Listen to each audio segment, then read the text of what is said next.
Renee here. I am back with project 2 of the I Heart Us Deluxe Scrapbooking Workshop.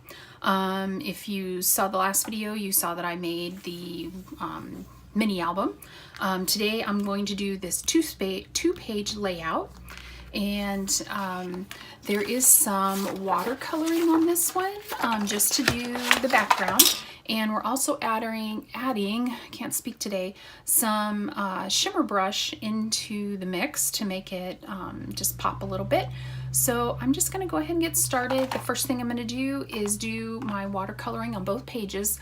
Since the pages are together, I'm gonna do that first. Usually I do one layout and then I go to the next, but I want them both to resemble each other, and I also want to give them time to dry.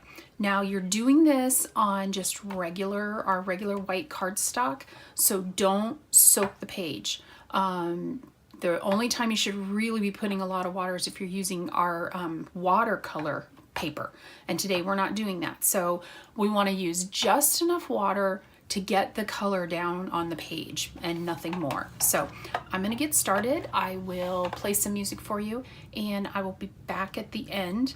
Just to remind you, I've already cut all my pieces. I've done all of my stamping. So everything is just ready to go for us to just put it together. So enjoy the music and I will be back.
Okay, and here's the layout.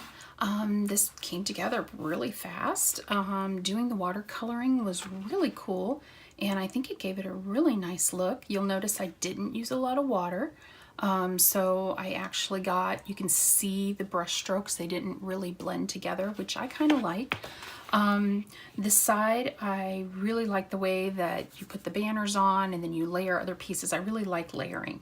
And then the two little hearts that were stamped in raspberry, so those are really cute. And then this page, in the instructions, it actually has you drawing journaling lines here and using the dots from the, where did the stamp set go? The stamp set has, and this comes with the kit, and it has little dots, and it has you doing, you know, like bullet points on your story. I don't know what my story is yet for this one because I don't know what pictures I'm going to use. So I left it off, and then I can decide after I find my pictures and ready to tell my story how many bullets I need, how many lines I need. So that's what I have for you today. This was project number 2, and I will be back with project 3 and project 4. I hope you enjoyed the video. If you did, please hit subscribe and like, and leave me a comment if you have any questions or you just want to say hi. I love hearing from people, and I hope you have a great day. Bye.